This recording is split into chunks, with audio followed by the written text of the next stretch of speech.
What's up, everybody? Sports Counterpoints podcast. It's May the 10th, 2022.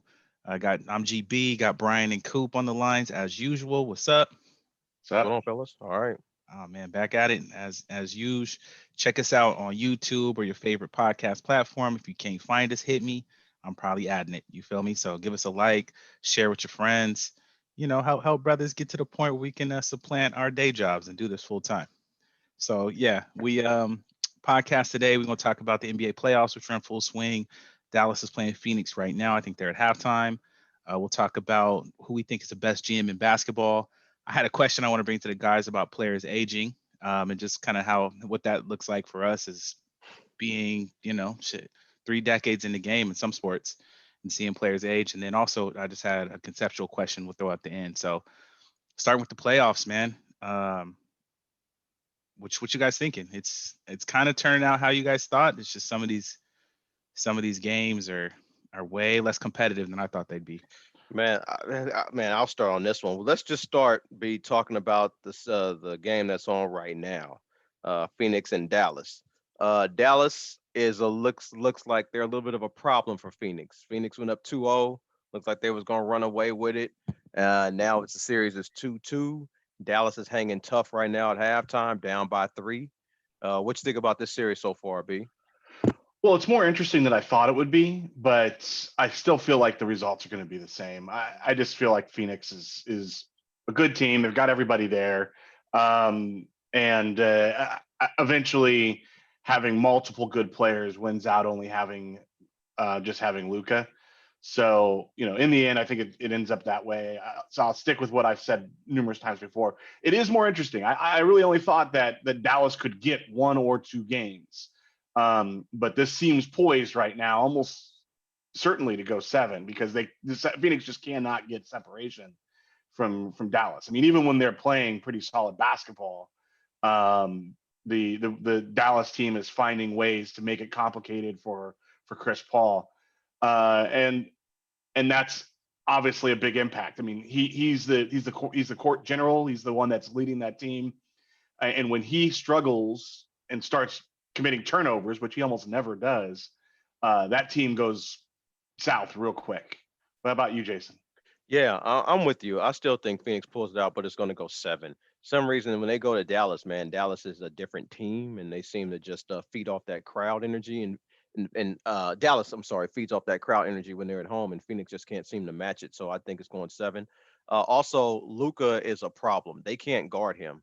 If he's on, I think they can steal a game in Phoenix, but they only have 46 points right now in this halftime. So it wouldn't surprise me if Dallas actually came back and won this game. I don't think they will, but it still wouldn't surprise me.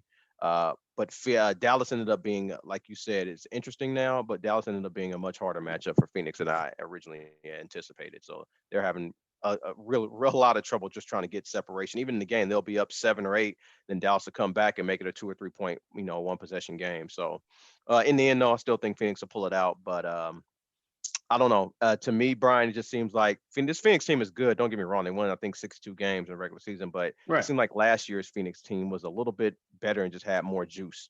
But also, one thing I worry about, well, not worry about, I'm not a Phoenix fan, but I've seen Chris Paul fade. At this time of year, it seems like he either gets hurt or he, has some type of injury, or I don't know. Yesterday he had foul trouble. It seems like I guess his energy or whatever is something just isn't right the later the season goes on. So hopefully he can, I don't know, overcome it, be at full strength or whatever. But I would like to see a healthy Chris Paul throughout the duration of the playoffs. But we'll see. We'll see. I still got it. Phoenix is seven like you. And then moving on from there, going to the Warriors and Memphis series. I mean, Memphis made it tough for them yesterday, man. They should have won that game, Yeah, but they they gave it ended up away. blowing it. Yeah, they blew it. And the Warriors ended. I still don't think the Warriors are. I think they're better than Phoenix, but I don't think they're that much. A whole big gap, big wide margin better. How they're playing Uh, now? Absolutely yeah, agree. than Phoenix. So so Brian, what you think about this series? So I think we all would agree that without John Morant, who looks like he's out for the rest of the playoffs, that this is just a matter of time for Golden State. Mm. We also have 3-1. Look, credit to Memphis for making it a tough game yesterday. It is easier to make it a game in the first game without a star player because teams don't know how to adjust. They don't know who's going to be the guy that's going to get the ball. When you take someone like John Morant, who has so many folks so much attention being placed on him, you take him out of the lineup. It's hard to figure out what's going to happen next, and so there's a little bit of an adjustment period. That adjustment period was last game. Now they have film. They know what they're trying to do. So they took their shot. It didn't work out. I'm not saying it shouldn't have, because they came real close and kind of gave away the game. But at this point, it's over. I wouldn't be shocked if it's a blowout for the fourth win in the next game. Yep. Now that Golden State's got some film, knows how they're going to adjust, knows what to do to work through those adjustments, and they have a great veteran team with really great coaching. So you get to a point where it's easy for them to see what the cards are what's in the cards. I noticed that Mike Brown was coaching yesterday, so I immediately took the under on that game. I think Mike Brown's coaching the next game too. Nothing against Mike Brown, but it seemed like the offense just doesn't flow right when he's coaching. But Steve Kerr, I think, is out because of COVID. But anyway, I'm with you. I think the Warriors, they end this series. They don't want to mess around with Memphis. They want to end this series while Dallas is or Phoenix is actually struggling a little bit with Dallas. I would love to see this series with a healthy John Morant, to be perfectly honest with you. So I feel slightly disappointed. I'm not going to lie. Definitely. But at the same time, had the Warriors. I mean, injuries are a part of the playoffs, man. And the Warriors, lost the championship due to injuries, and it just happened. So, hey, credit to Memphis for making it this far and making it a tough series and playing hard yesterday. But I think it's over next game if John Morant doesn't play. Yeah, they had to win that game. As soon as they lost, the series was over. Yeah, that was the series yesterday. Yeah. So, if we cool on that, moving on to the Eastern Conference, man. Let's start with Milwaukee and Boston. This series is 2-2. I think we both have Boston winning the series, still pulling it out. But Milwaukee's hanging in there, man. They're uglying up the game. They're making, Boston, settle for a lot of perimeter shots. So, what do you think about this series so far, B? 2-2, going back to Boston. Yeah, I know it's going back to Boston, and I actually have thought before this series that Boston is the right team in the East. They play great defense. They've got a lot of weapons, but there's just something about being the defending champions that kind of pulls you into a cut above. Boston still has young talent that's trying to figure it out, and Milwaukee figured it out last year. But this is a fun series to watch in that the games are competitive, they're hard fought. I don't really care for all the chippiness and the little antics but all that other stuff. But there's plenty of it for those who want to be entertained. Ultimately, I think whenever you have two teams that are playing even, you always have to give it to the veteran leadership, to the players who have done it before. So while I find the Bucks susceptible to losing, and I think I actually picked them to lose, I can't remember. Yeah, you did. You did. Yeah, right now, when you have a 2-2 series with only 3 games left, I could see now that this could definitely go the Bucks' way. So I've kind of split the difference here. Like I get to say one way or the other. So I'll claim no victory, or because I won't claim a loss either. But anyways, when you have a 3-game series, take veterans, take champions. That just seems to be a safe way to go. Yeah, I mean, it wouldn't surprise me if Milwaukee won the series. Well, it would surprise me just a little bit because I think Boston is deeper than Milwaukee. I think if Chris Middleton was playing and he was healthy, I wouldn't have any problem taking Milwaukee and probably 5 or 6 in the series, but he's not. Milwaukee's still hanging in. Like you said, man, it's a champion's heart. They're not going out like that. They're playing hard. They're just uglying up the game, doing whatever they can just to get through a game. They're just taking it game by game. If I think, though, Milwaukee has to win game 5 in order to have a chance to win the series. I don't think if they lose game 5, they're winning 2 straight. I don't think that's happening. I think that's a tall task to ask for a team that's sort of depleted offensively. So game 5 is going to be pivotal. I'm looking forward to it. I'm still rolling with Boston in 7, but like I said, if they lose, it wouldn't surprise me at all. So I think game 5 is going to going to say it all. I know that's a cliche. Whoever wins game 5, wins the series. But I really you're believe dead it. on. Actually, yeah, I think this in this case is applicable. GB, any thoughts on this series or? Man, it's the East Coast ones are kind of hard to catch because I be coming home from work and I'm Oh, trying to got you. golf. So I honestly ain't seen it, even though I just kind of caught the highlights for this one. I've only really seen the West Coast. They I'm gonna keep they it they real. have been some good games. There've Yeah. been some really good games. And so moving on to a series that was boring to me, and now Embiid is back. He made it 2-2 with that, Yeah. I mean, that mask. I don't know what to say about that mask. It reminded me of Deontay Wilder when he fought Tyson Fury when he came out to the ring that one time. But Miami blew him out today. I had him. Yeah. Fearless One Sports had him. It's up there. But Yes, sir. It got back boring today. yeah, but yeah, it was a blowout. But it's 3-2. Brian, any chance Philadelphia pulls this out, or you think this is Miami's series? No. Okay. Embiid's really, really good. And Harden is not. Yeah. So Miami, who's the number 1 seed, is going to finish this off. They get 2 opportunities to win 1 game. Yep. They play well as a team together. Yep. And Embiid may be able to sneak it out and get this to a game 7. I just don't think that there's any way they're going to win 2, just like you were talking about with Boston and Milwaukee. I don't think there's any way that Embiid can do enough to get it there. And there's no chance that Philadelphia is going to put their, win if they have to put the ball in Harden's hand to win the game down late. I mean, no chance, none at all. Well, I think also what helped, I text you guys this. I also think what helped Miami Day is that Kyle Lowry didn't play because I couldn't understand why he was on the court, man. I mean, seriously, in this playoffs, 6 points a game, man, 29.7% field goal percentage and 20.8 in the 3-point line. And he's missed 17 of his last 23. It's like I saw him, he's useless. He is useless on the court. So good he's out today. They probably told him he was going to be out. He probably ain't even hurt. They just told him that. And then, but what scares me about the Heat, though, I think this might be a 7-game series, is because the Heat seems like they go to Philly and they can't shoot. They were 14 out of 65 on threes, playing in Philly, man. And this, that's 21%, and that's not going to get it done. And it's not like Philly's playing great defense. A lot of people always like to say when the team shoots bad, it was great defense, and it's not great defense. They got open shots, just missing them. I mean, it happens. So, we'll see how Miami plays in Philly if they can close it out. But it wouldn't surprise me if it went. They 7. might be able to because Philadelphia is coached by Doc. Oh, yeah, that's right. That is true. That's right. I mean, I get it. I know I sound like a hater, and that's fine. I'll take that. But I've just seen Doc's teams fold, and I respect his legacy in the league. I've said this many times. Not to downplay. I'm talking strictly basketball. We watched him play all the time because of the Clippers and all that. The Celtics. I was rooting against him then, obviously, because I'm a Laker, and he came through for me. The second one, and many times the Clips. So.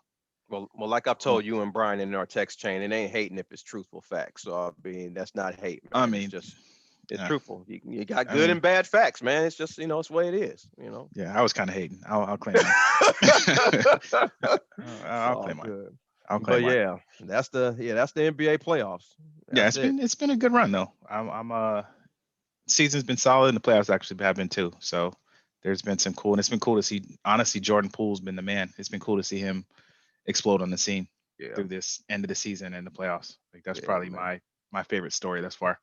But are you guys cool? Actually, just to throw it out. Oh, we lost you, Playboy. I was gonna ask your other favorite stories in this playoffs because we lost Coop to the freeze. What do you mean? What I think is my favorite story in the playoffs? Well, look, I love the Poole story. I love that he's got so much energy. The trash talking, the court. He has self-coronated himself a couple of times where he's running down the court talking about I'm this dude, I'm that dude, saying those words literally. I think that might be a bit much, but that's okay. But his arrival has absolutely been worth watching. And the way he's doing it, I mean, he's not doing it by getting lucky shooting a bunch of threes. Definitely. He's playing an end-to-end game where he's going to the rack, he's creating contact, he's making free throws, he's making clutch shots, he's making 3-point shots, which tells me that he really is going to continue this going forward. Like we have found a new guy in the NBA to follow. Did I just cut out, fellas? Yes. Yeah, you froze up. Okay. All right. Okay. I'm back online. And then the other story is, quite honestly, is Jokic, Mm, that I find interesting. I mean, he got swept, and he's going to be the MVP. He shouldn't have been the MVP. That's a little bit ridiculous that they gave it to him twice. okay. And especially after he hasn't shown that he's gotten any better from last year to this year. But then he gets swept, and they're still getting the MVP. I think that's an interesting story. His absence from the playoffs after the first round probably means that there are some sports writers that need to start watching some basketball as opposed to just being fans. Well, it's a season award though. Yeah, but Great. before I What got did he do in the season? yeah, before I got cut out, Brian, was the first person you talking about Jordan Poole? Yes. So it's funny because before I got cut out, I was going to ask you about Jokic winning the MVP. Now that you talked about it, now I can say my thing. Yeah, So come Jordan through. Poole, I'm with you, man, on Jordan Poole. I heard most of what you said. Jordan Poole is getting his points and within the structure of the offense, and I don't think people understand how important Well that said. was. He's not going out trying to just force the game. He's letting the game come to him because that's what you're supposed to do. So you could tell, like Brian said, he has an understanding of how to play basketball. Number two, Joker winning the MVP. I mean, I told MVP awards, it's subjective. It's usually it's for a good story. I mean, they gave it to Steve Nash twice. I didn't agree. They gave it to Joker twice. Didn't agree. I'm not an What's the Embiid good guy. story, though? Right. Well, I mean, people like They were a him. 6 seed. No. What's Here's what I'm saying. What's the story?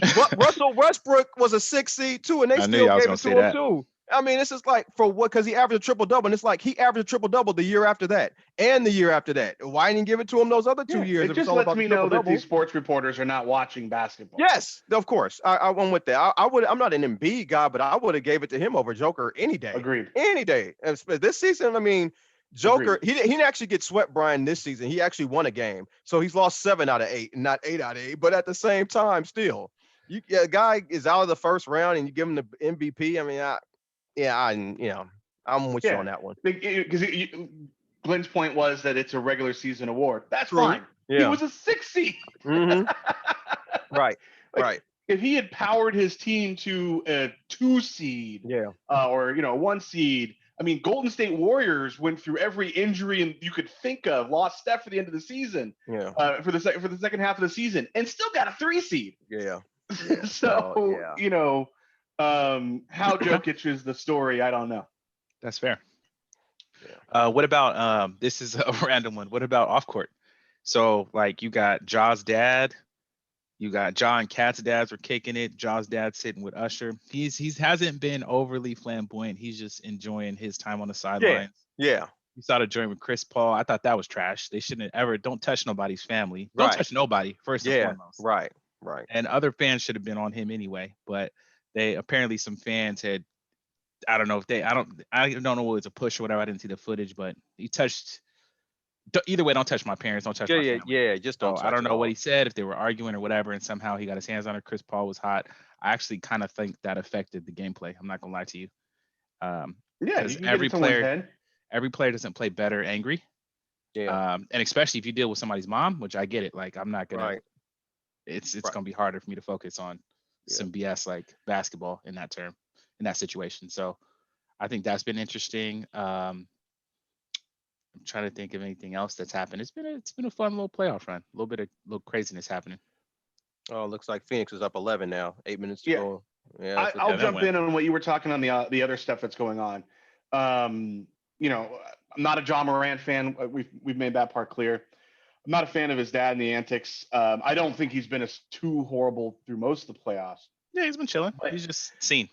But there's been a lot of just drama. I mean, Minnesota, we had people trying to glue themselves to the court. Yep. We got security guards over here, eyeballing the people getting ready to tackle them. Right. I want her on the Raiders. Best tackle in the NBA was made by the security guard in that play. Yeah, you got I want that assist on the Raiders. Stuff. Inside linebacker. Yeah, I mean, there has been a lot of stuff going on. Most of it not positive, not the best stuff, but certainly plenty of it to keep people tuning in, they really need to figure out what these folks bum rushing events. I mean, you have what happened with Chappelle. You have you Straight got up. Will Smith. You got two Will people in Minnesota games. They too comfortable, man. They're getting too comfortable to do and stuff. that's exactly right. All you need is people, one. Yeah. People are way too comfortable because what ends up happening in these situations is nothing. Right. So shout out to Al, but Al and I got into a little bit of a debate recently. The person who bum rushed Chappelle will not be filed for criminal felony charges. Yeah. The most he's going to get is a misdemeanor. Yep. Now, dude was holding a fake gun, which looked like a real gun, but had a knife in it, and hopped on a stage and tried to tackle someone, and is basically going home for nothing. So when you wonder why the security guard stomped that dude, and he deserved every iota of that stomping. Got it. You wonder why people react that way. It's because they feel like they have to protect themselves and their people. Oh, definitely. Like that's the truth. If I had a presence like a Chappelle or like one of these other guys or one of these NBA basketball players who has family in the crowd, like Chris Paul, I wouldn't be surprised if I had the resources that they had. If you saw somebody, let's call him Charlie Mack for Will Smith's sake, who was, who's right there. It's like, why is Charlie Mack the first out the limo? Because people be acting an ass. Right. Yeah, people are entitled to definitely. I agree, Coop and Brian. They just, I don't know, man. People are too comfortable out here, bro. Like, relax, man. It ain't that kind of story. But oh boy, definitely caught it, man. His leg. His arm was looking like an episode of Sesame Street. Yeah, but is L. Right, but the police would do the same thing, and you don't even have to have nothing on you. So I mean, it's like you just catch it just to catch it. Like I said, he earned that one. He earned that exactly. He earned that one. Right, he earned that one. Yeah, that was crazy. But there's some people though that want to be on you. You guys probably already know this already. Some people just want to be on YouTube. They want to be recorded. It's a thing now. Doing something stupid. So every time you look that dude's name up, I don't know what his name is, but every time you look dude who tackled fell, you're gonna see him with his arm looking a little floppy. Backwards. Yeah. No, it's sad, but it's like attention has become currency in a lot of ways. Yeah. So it's unfortunate, but shifting back to hoops, man, I threw this question out for you guys too, kind of based on the season, what we've seen, and it doesn't necessarily have to be a playoff team because there's teams that had good GMs that just didn't quite make it. But who do you guys think is putting the best team together? And I don't know the GM names necessarily. I know for some, but kind of team basis, like who's putting together the best roster that's competing right now in your opinion? Who do you think, B? You can start out. Who's my favorite GM right now? Or who do I think it's probably not someone that you would expect. I really like Masai Ujiri and for the Raptors. Sure. He's got a tough job trying to do something in Canada. Taxes are high. It's expensive. You're not, they have a lot of separate COVID rules. It is not a free agency destination, and yet he has managed to do a couple maneuvers over the last few years to really make that team competitive. He has found youth. He got rid of Jason's new favorite player and sent him to Miami. He's been able to do a lot of stuff.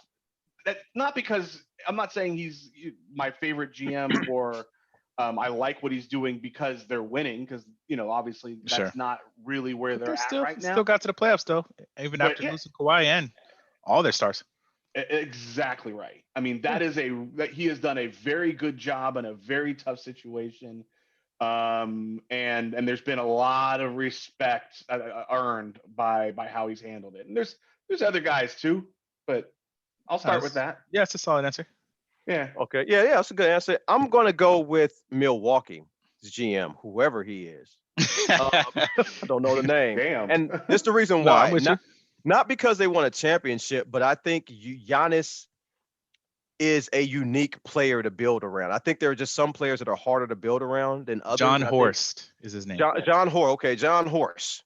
Yeah, and not only is it Giannis a unique player, because it took him like 5 or 6 years to actually develop in the NBA to what he is right now, but also it's hard to get players to come to Milwaukee. I mean, let's just be honest. There's a reason why they only had one title, and that was with Kareem, I think back in 1970 or something. You know what I mean? Before, they got one last year with Giannis. So that's not a free agent destination. There's a reason why I've always said a bunch of teams in the NBA have never won a title, like Minnesota and like a whole lot of other cities, because it's hard to get players or free agents to go there, the better players to go there.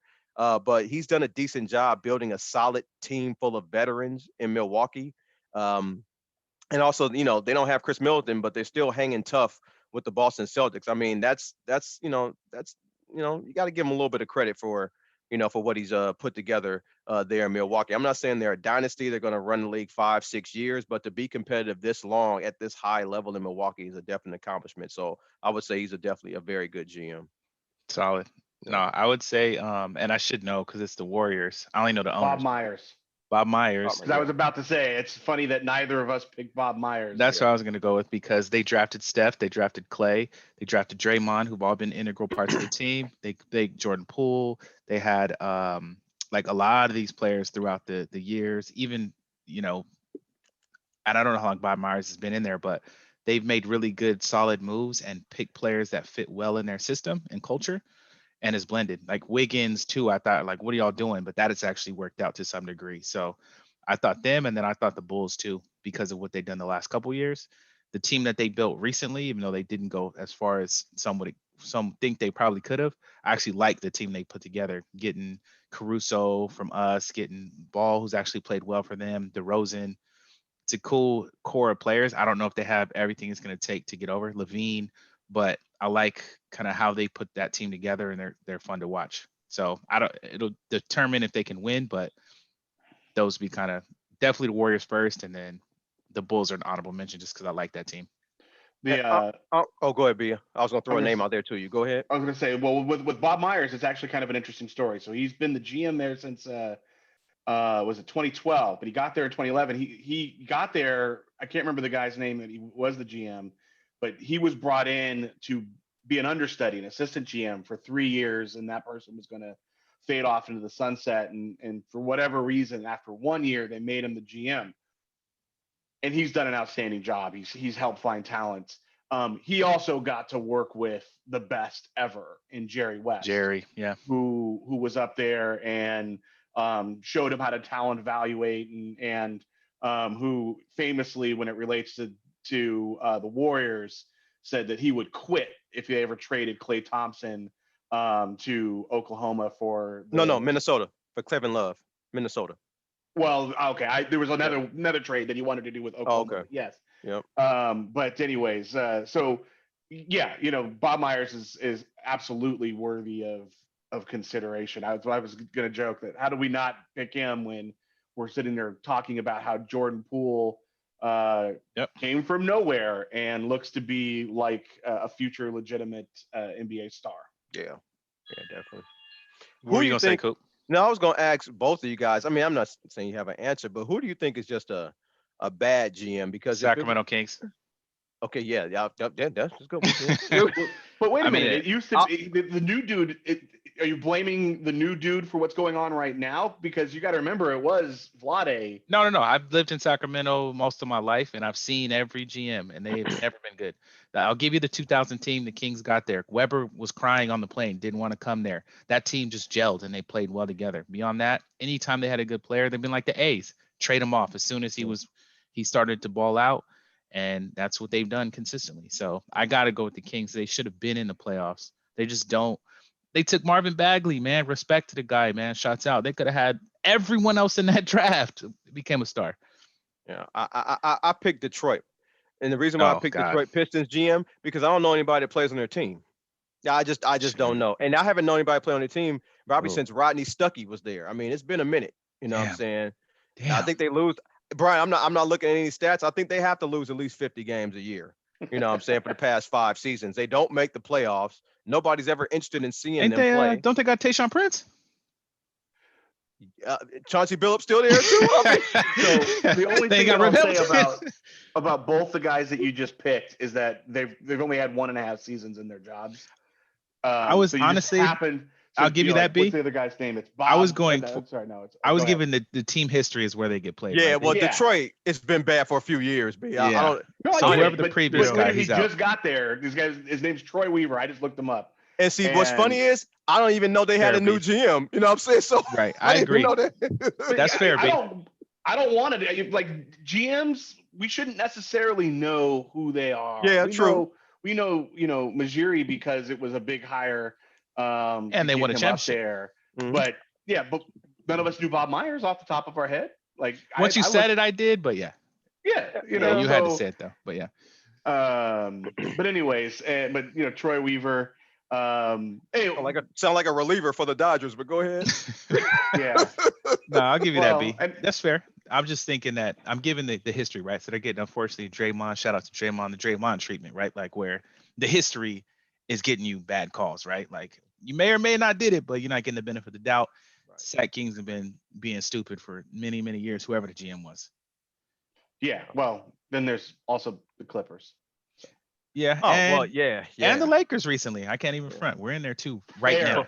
Right. Hey, Right now, we have absolutely. this debate. I am the first one Yeah. jumping off the GM bandwagon for the Yeah, it's been Lakers the weeks, last. Yeah. But we have banners. The Clippers don't Yeah. have a banner, okay? We Not got a recent one one. too. Well, right, we have a so- recent banner, yeah. Yeah, we're spoiled because we definitely have And one, you know, one like 2 years ago. And we don't even think about that no more. We're thinking about like right now in the future. Yep, We don't that's care it. about that championship no more. Yeah, so Nope. real talk. That was okay. No, that was a cool question. So kind of from there too, like some of these players, like I'm looking at players that we watch that are now GMs, and that's kind of where my aging players question, like it's kind of interesting to me, and this is where I was coming from to see. I was watching a commercial today that had Randy Johnson, Ken Griffey Jr., it had Jeter, and it had Big Papi, David Ortiz in there, and they were doing a direct TV commercial, and they're all older dudes, probably mid 40s, gray in the beards, like us, right? So it's just interesting to see dudes getting older, and then like now their sons are playing professional sports, or rest in peace to Gigi Bryant, who's probably definitely going to be the star of the WNBA. So what is that? Just getting your thoughts on it, man. Like as we become, the OGs, like seeing, your favorite players age and transition, and kind of what does that look like to you guys? Have you thought about that at all? So Glenn, you know how I know you're old? You asked this question. Oh, bro, I'm leaning into it now. Hey, bro, I play golf. I'm trying to retire as soon as possible. I'm happy to be old. No, when I started thinking about it, really had nothing to do with the fact that the players that I grew up liking have sons that are playing. It's that I'm now seeing kids that I watched play in high school at Sierra Canyon, where it seems like they're manufacturing That's NBA fair. players, and they have NBA careers. And I'm not saying they just got into Sure. the NBA. They have 3, 4, 4-year careers, and multiple of them, and that's been really interesting. We were watching the March Madness, and I was rooting for UCLA, and I was rooting for eventual champions. Yeah, because of players that I got to see in high, and so that's kind of how I knew. I'm like, man, I'm rooting based on high school players who are now at the pinnacles of their careers, and I'm nowhere near high school. So, anyways, yeah, it's been interesting. It's neat. The best parallel that I could give, which also will make me sound old, is that at a certain point in time when I could still play basketball on a regular basis, I started coaching. I started coaching travel teams, in junior high travel teams and junior high rec league teams, and I had a moment where I realized that I enjoyed coaching more than I enjoyed playing basketball. Wow. And I was like, damn, I'm old, because it used to be you could put me on a park anywhere, and I wanted to go in, and that was that kind of that moment. And those kids that I coach now have kids who are probably looking at what colleges they might go to play basketball. Yeah, man. What's bad for me is when I ref somebody in high school, man, and they play adult league, and I ref them in adult league. That's fine. The problem is when I when I go to AAU and I see them in the stand, like, oh, you got a son playing? Like, oh, damn. So it's like I'm repping them. and they son. So that's when it's like, yeah, I've probably been doing this just a little bit too long. And then, every once in a while you got somebody that's trying to flirt with you in the stands and they look like they a good 55, you know what I'm saying? 50. And I was just like, yeah, it's like, or I know I've been doing it too long because I went to my niece's wedding back in July, man, and it was an older guy. He looked like he was in his 60s. I'm in the line, the drink line, ready to order my cranberry and vodka, and he comes up to me and says, "Hey man, didn't it was on Saturday? I just got done reffing the high school game Friday. Say, hey man, didn't I see you yesterday reffing the game?" I'm just like, yeah, see, you know what? That's why I need to stop, man. I've been too many places reffing for too long. Too many people didn't see me. I didn't know kids and everything. I see people. I'll be out in pub. I was at a happy hour one time. One cat said, "Hey, ref." So it's just like, he looked like he was about 17, 18, 19. So it's just, Glenn, I just feel like I've been doing it a little bit too long. And when I see my favorite players, man, like you said, when you see them as they get older, man, it's kind of good to see them. Some of them, they seem happy, and some of them don't seem too happy. Like they sort of miss playing, or they seem like frustrated, or whatever the case may be. It's like it's never in the middle. It's always like they're doing really good in retirement, or they look like they're not doing so well, or don't like retirement, either or. So That's fair. I kind of want to see my favorite athlete, especially after watching that Magic Johnson documentary, man. It was like he was just at a low point when he got HIV. He didn't know what the hell he was going to do. He had to do Sure. something. He just can't sit around the house because that's not who he is. So he started trying to venture off doing different things, the talk shows and all a bunch of other stuff. And then he found the opportunity, man, to invest in urban communities, man, and put stuff there like movie theaters and stuff like that, and place to eat and drink coffee, etc. And so that ended up becoming his passion. He had a reason to live and be magic again, or whatever the case may be. So, but That's yeah, I dope. just want to see all the athletes that I grew up watching, man. At least have a great life, man. Shaq, Charles Barkley, they on TV clowning each other, what I'm saying, Yep. doing what they do, seem like they having fun, and that's kind of what you want to see. I just looked up kind of the second generation players that are currently in the NBA, and the list is a hell of a lot longer than I thought. Greg and Cole Anthony. I'm like, yeah, I knew Cole Anthony was Greg Anthony's son, and it comes up, but it's not one of those that I think about the same way I think about the Currys, because Dell was a bigger name. You know, Rick and Jalen Brunson, which is wild to me. Rick Brunson. Oh yeah, he did play in NBA. Yeah, Rick Brunson. That's right. Yep. Clipper. Yep. You know, I didn't know Devin Booker had a dad who played. Melvin played What's in his name? the Chucky? NBA. No, Melvin Oh, Melvin. Booker. Oh, okay. All right. Yeah. Yeah, there's a lot. Obviously the Currys. Then there's Terry and Ed Davis and Harvey and Jeremy Grant. It's just like there's a long, long list. You know about the big names, Yeah. the Hardaways and the Kenyon Martins and Yeah. Gary Paytons and all that, but Doc and Austin Rivers. But there's a lot of other folks in there. Yeah. It was like, Domantas Sabonis and yeah, it was like, I don't know, what was it, Brian? Maybe like 3 years ago, man. I read something that said it was a high percentage of NBA players were either related to somebody who actually played in the NBA. It was like really high. I'm not saying it was it went 80%, but it was high. yeah, no, it went further. If I remember the article you were talking about, it also talked about people who came from a line of people who had played other professional sports. Right. That too. So it Yep. was like tennis players, Yeah. because athleticism Right. can kind of be passed down the line, or at Yep. least that hunger for competition, independent of genetics. Right. Right. Like Michael Jordan had two sons, neither of them could play basketball Yeah. at a professional level. One of them Right. was actually pretty decent. He played at UCF, Yeah, whatever. but they get that money business wise, so respect.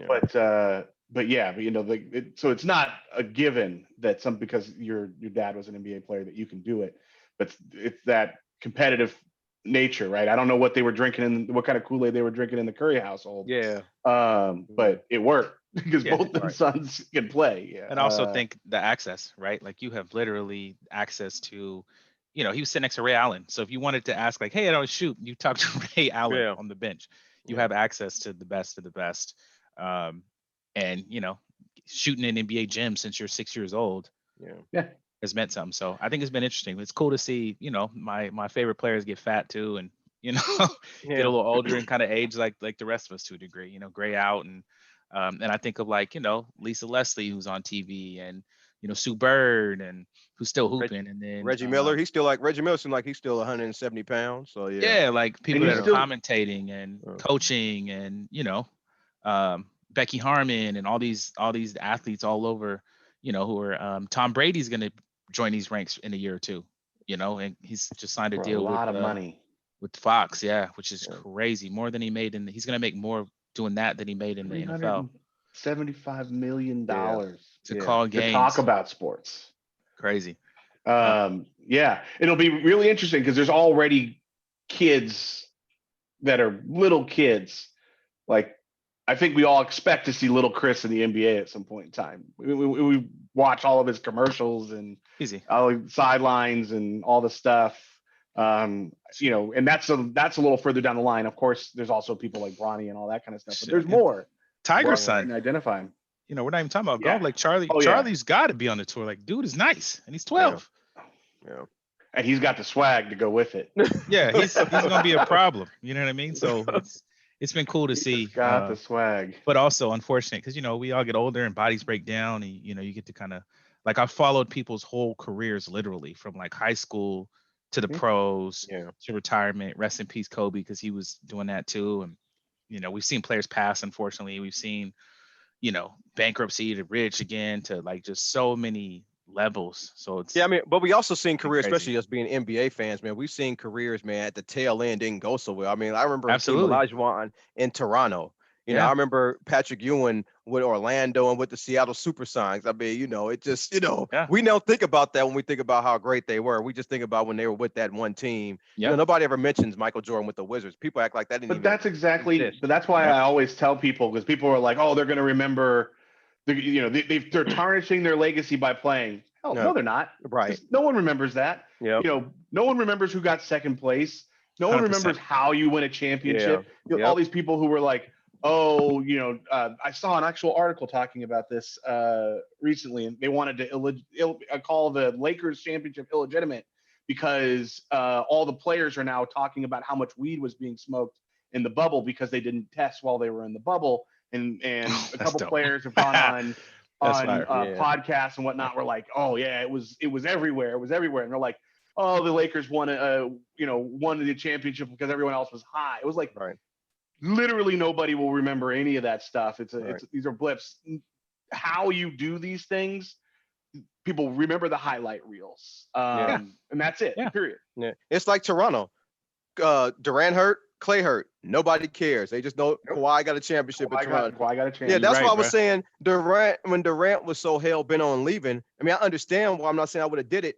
If you win 5 or 6 championships, that's 5 or 6 championships, dude. It does not matter. It does not matter at all. Yeah, all the other stuff is like you're doing too much. So yeah. Nobody remembers that Kobe and Shaq gave away a championship by fighting in 2004 to the Pistons.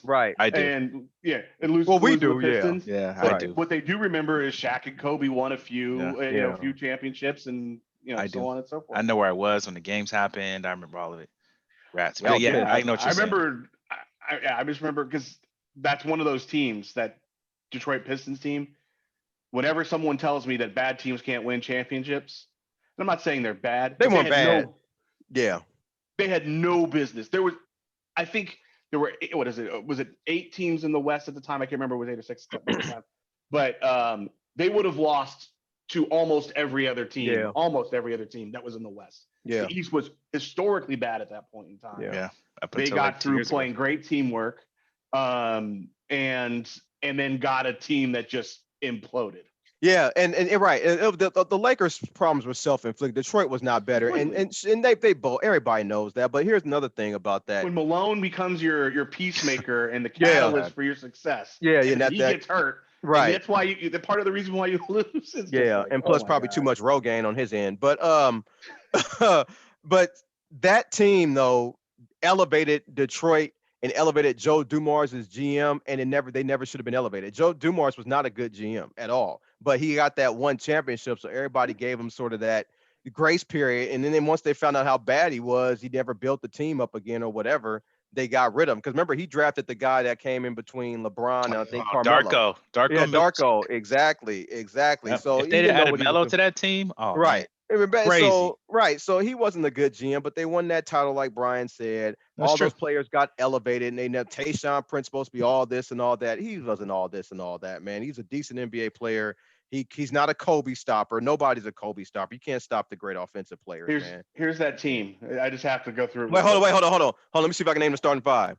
Chauncey, Rip Hamilton, Tayshaun, Ben Wallace. I don't know who the power forward was. Rasheed Wallace, wasn't it? Rashid. I don't know who the sixth man was. That's all I remember. Eldon Campbell. Eldon Campbell? That's what I'm talking about. The team was Billups, Campbell, Tremaine Folks, Darvin Ham when he was Tremaine Folks from Cal Berkeley. Wow. Richard Hamilton, Lindsey Hunter, Mike James, Darko Milicic, who didn't play an iota. Yeah. Mehmet Okur, who was just 6 fouls. Tayshaun Prince, who was solid. Athletic. He was okay. Ben Wallace, Rasheed Wallace, and Corliss Williamson.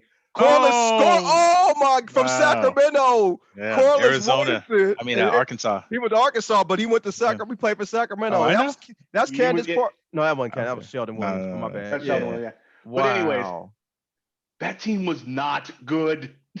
Wow. Lindsey Hunter. Jackson State, I think he went. Wow. I forgot about them boys. Let me ask you guys this, because this kind of ties into this to a degree, right? Because I want to ask you guys about the best job in sports, right? So maybe it was Darko Milicic at that time. You feel me? Because he got to ride, win a championship. Man. He got paid to practice.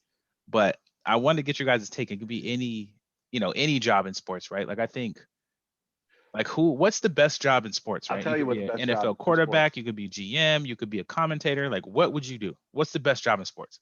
So if you would ask me last week, I would have had a different answer. But as of this morning, I am firmly convinced that it is held by one person, and it is the greatest job, life ever. It is called Tom Brady. He is married to a supermodel. Hilarious. Yep. He is the best quarterback to ever play the game. He has oodles of championships. He has made plenty of money, but not more than his wife. And he's about to get paid more than double what he's made in his NFL career to then talk as an analyst for as long as he wants to. Yep. There's nothing. He literally won. Before him, it might have been Derek Jeter from that standpoint because of the beautiful women that he was able to date, and people just generally loved him, and he was the captain and yada yada yada. But anyways, Tom Brady wins. Yeah. He just wins. But anyways, prior to that, from a job perspective, the two that I would have said otherwise was that, like a top sports commentator. I don't like Stephen A, but he's got a blessed job. Yeah. Michael Wilbon, these folks who do that, and a PGA golfer because of the longevity of their career. If you're a top PGA golfer, I was gonna say top PGA, yeah. If you're in the bottom, top PGA golfer, yeah, paying to play golf. Yeah, but if you're Phil Mickelson and Tiger Woods, and you can go on to the Champions Tour and do all, you can have a career forever, and it's pretty cool to be able to play your sport at a competitive level for so long. I would think that would be fun. May not be the highest paying job, but to be able to have that level of longevity would be a wonderful opportunity. Yeah. But it's Tom Brady hands down. Yeah, I'm with you on the Tom Brady. I'm not even going to discuss it. You put down every point. If I had to pick another quarterback, though, I would say Kirk Cousins, because he gets paid a lot of money, guaranteed not to do too much when the regular season ends. So I mean, you got to give him credit for that. I'm too nice a guy to say what I'm thinking about you right now. He's made over $200 million, man. I mean, good Lord. But I'm with you on the. I was going to say being a commentator, because John Gruden, despite what people feel about him, that's what I was thinking. Yep. He was the highest paid ESPN employee. He made $6 million a year, and he only worked 18 weeks throughout the season. That was it. He didn't have to work. Romo's doing him right now, and he gets to play golf. Right. Romo's got a $10 million a year contract. Yeah, Romo has it, exactly. So at one point, now it was Gruden, now it's Romo. So being that commentator, man, and you don't have to work nearly as hard. You got a lot of downtime. I mean, that's a cushy job, man. Seriously. And Romo's actually good at his job too. He's good. Damn. See, that's tough because I like Brady. I was thinking that too, Brian, when you said it, because now, but see, the thing is, Brady is still playing, and it's great because he's a top quarterback, but Brady's literally in danger on a weekly basis. So we can say as long as the line protects him, but if he gets caught, that dude could be way out of pocket. Like, if, I'm knocking on all the wood. I don't want nothing Do you to know who happen the to him. But do if you know he who gets the hit, highest paid sports commentator is right now, or going to I, be? I thought it was Tom Stephen A. Brady. Yeah. Well, I'm saying, but you got it. You're at risk, right? Like Stephen A. ain't got no risk of injury. Um, but Brady's still playing at the highest level and he's out there. He's still at risk. Is only my thing. Like if Aaron Donald comes and gets up on him and he lands wrong, like Brady's effed up. Yeah, But I'm still not saying I wouldn't. Obviously he he's gets to play the sport he got loves. the I mean, accolades. there's that to it. Yeah, he's won it all. And I he's was making thinking $37 million a year. Number when he two, retires. when he retires, That's the he cool part. retired to his higher paying job. But number two, Tony Romo is at 18 million. He's pretty damn good. Yeah. And The he's other number thing is, two at $18 million. Yeah. He's literally doubled. if you're an active Uh, player and Tony Romo's getting paid more than you get most players right now to Sure. talk football, it's crazy. But I don't know, man. I probably say I like the commentator because they're like meteorologists, right? And that they kind of predict, but they don't have to be right. You're not really held to it for real, like us, right? We could say Well, whatever. We're not held to it. A coach No. like yeah. Gruden to me was stupid to try and not stupid, but because he loves to coach, and I'll give him that. But he had the best situation. He didn't have to be right. He could say damn near what he $4 everything. million extra dollars a year though. He went from 6 to 10. Yeah, but I mean, Guaranteed. So cool. But I'm gonna And give you lost his 6. entire career because Right. he put right. that Well, target on his true. back. Yeah. Right. Yeah. And now I'm Yeah. gonna keep it real after I'm seeing what just came out about the Raiders president and him quitting and him talking about the hostile work environment that Mark Davis was creating. It sounds like Gruden was the scapegoat for that. But anyway, Oh, yeah. that's just GB I'm conspiracy. with you. Yeah. But I mean, But I he guess said it. He did it. And so the fact that yeah, he got caught, I Yep. don't. I guess you'd have to say Brady, but I would if it was who I would be is Andrew Siciliano. He works for Red Zone. He gets to watch football all day. He's Yeah. doing the same thing. He may not That be dude making works though, Brady. man. He works. I was Yeah, gonna but say he bro, is the I would hardest gladly do that. working and best at what. I mean, he is amazing. Yeah. Him. I don't get to do it too often because I usually watch the morning games because the Right. Vikings were part of it. But whenever I do watch him do it, he's flawless. Yeah. I mean, Fantastic. Yeah. he goes through so many games, and I'm sure he has a lot of fun doing it. And Come hopefully on. he gets paid well. It'll be interesting to see what happens to him when DirecTV folds up the Sunday ticket and where he lands. I'm sure Yeah, crazy. that everybody will have to recognize it. But when you look at these lists of these top commentators, and you got someone like Skip Bayless that's 8 million, the guys who are at the top of the list, Stephen A. Smith at 12 million. It's the guys who, like you said, they don't have to be right. As a matter of fact, they make more money Come on. when they get the hate, because Yeah. all those guys that are on that list, I do not like. Troy Aikman, not a fan. Stephen A, hate him. Joe Buck, hate him. Stephen Bayless, Skip Bayless, hate him. You didn't call him Skip. You call him Steven. Yeah, I know you Skip. don't like him. Skip. Come on, Skip. Skip. Cannot stand those guys. And there's plenty of people, they're polarizing. They make more money because they're polarizing, because plenty of Definitely. people shout Just at them nowadays. to tell them that they're wrong. Like Yeah. it's a gimmick. Still can't stand any of them, and I go out of my way. Magic sans the HIV too, because Magic's done. I mean, I don't think you probably can't detect anymore, but Magic's had a damn hell of a career too. Magic Johnson?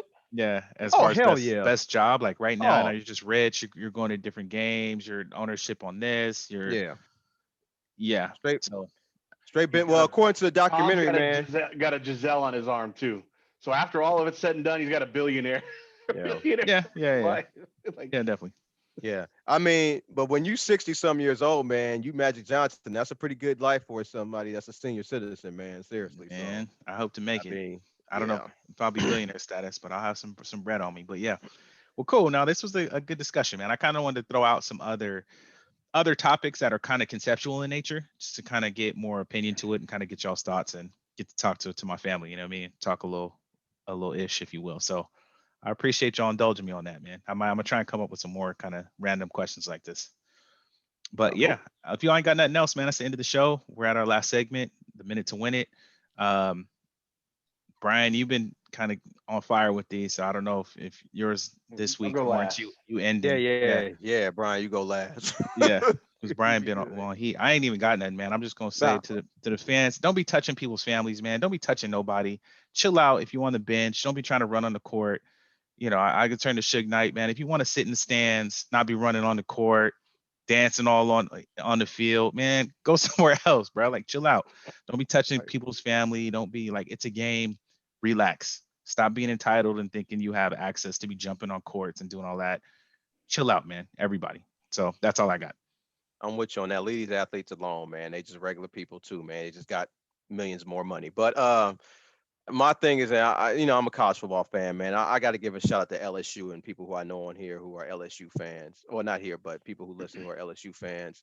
LSU had the second most players drafted in this past NFL draft, and people might find that surprising, being that how bad LSU has been the last couple of years. But there is talent there. They had more players drafted than Alabama, Florida, Texas A&M, and all these other schools except Georgia. Georgia was the only team that had more players drafted. The 49ers got somebody, a running back who I didn't even know existed because I didn't watch too many LSU games because they weren't that good. But obviously they have some talent if they get a lot of players drafted. So now you know why Brian Kelly went there. If Brian Kelly can get what he got out of Notre Dame and get that out of players at LSU, LSU is going to be a very good football team. They won championships with Nick Saban, Les Miles, and Ed Orgeron. Wouldn't surprise me if Brian Kelly won at LSU, and I can see why he wanted to go there because he saw that talent on tape. So shouts out to LSU, my LSU people out there. I'm a Miami Hurricane fan, but I do wish you guys a successful season. That's it. Cool. Before I say the other thing I was going to say, everyone be safe. It's getting no attention right now, but COVID is spiking crazy. And because we're all do home tests, the test results aren't showing it. So be out there, be careful, be safe. I know everyone wants to call it over, but it's not yet. I wanted to use my minute to call attention to a story that you all may or may not have heard of, but really was frustrating and disgusting. The Delaware State lacrosse team from an Delaware State is an HBCU, and their lacrosse team was doing a 3-game road trip. And as they were traveling home in their team warm-ups, they got pulled over by the police department, and I believe it was in Georgia, right outside of Savannah, Georgia. For those of you who have never been to Savannah, Georgia, don't go. But anyways, they got pulled over. The officer pulled the person off the bus and said that they were pulled over because they were driving in the left lane. To this day, there's not anything illegal on driving in the left lane when you're passing someone, and nor has that been illegal at any point in time in history. So, anyways, there's that.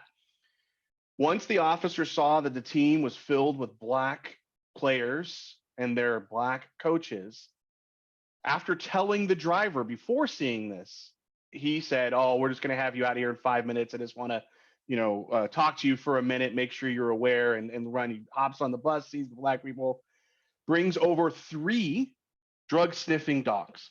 There's video footage of him from the athletes going on that bus and telling them that if they have marijuana, that they will be found out and they should tell right now. Why did he decide to say all of this? If he just randomly pulled him over for in the left lane, and it turns into a suspected drug stop, if not for the fact that these were kids coming from an HBCU who all were black kids on that bus. Nothing happened to these folks, and it's only because of an article written by, I think it's Anscape is the name of the website or something like that, that the attention has been drawn even to it a little bit. When the Georgia Police Department was called and asked what happened here, they said, "We're launching an investigation." And said, "Well, great, but this happened in April and it's now in May, beginning of April, it's now May. Why is it taking so long?" So we didn't start the investigation until after you guys wrote the article. It is so sad to me that these things happen. But more importantly, I just wanted to call attention to it because at some point in time, all of us are going to need to be aware that these things are still happening and that it's up to us to not let these things go when they do happen. We may not have a lot of power. I'm probably never going back to Georgia. But if you are there, or if you have an opportunity, to make sure that you remember that this kind of crap still goes on and do what you can about it. So I just wanted to call attention to that. Find the article on Andscape. It's infuriating is what it is. When I read the article yesterday, I marked it for the very purpose of having this, making this point today. That's it. Man. Yeah, that was good. I didn't know about that. Yeah, I saw it. I think they're a lacrosse team too, which is like women's lacrosse. Yeah, HBC ridiculous. Lacrosse. Too common. I'm with you on that, man. We end the show. Sports Counterpoints podcast. We'll catch you guys next time. Thanks.